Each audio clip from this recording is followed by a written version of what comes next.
Kuvaho ubushikiranganji mu vyo bujejwe harimwo ubudandaji butangiye uburenganzira bw'uko abadandaza babishoboye ko bokwinjiza isukari mu gihugu, ibintu ntibiradadanuka nk'uko twaganiriye n'umwe mu basanzwe badandaza isukari muri quartier ya Carama.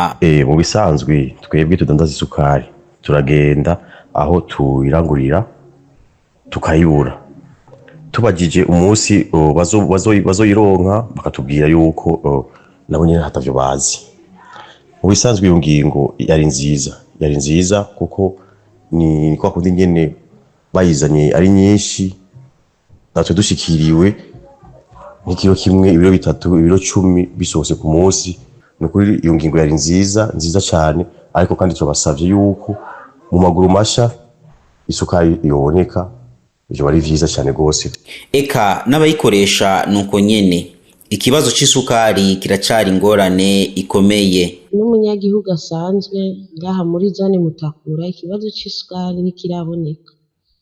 Niyo bayitanze mu mashirahamwe, ugenda utwaye ikaye y'urupangu bakaguha ibiro 2. Ku giciro ca leta naco kizwi n'amategeko, ntiborohewe kabisa. Ntitwigera tuyironka nk'uko vyahora kera kabisa. Babijejwe murabe ingene mwogira uko mushoboye tukaza turaronka isukari nka kera.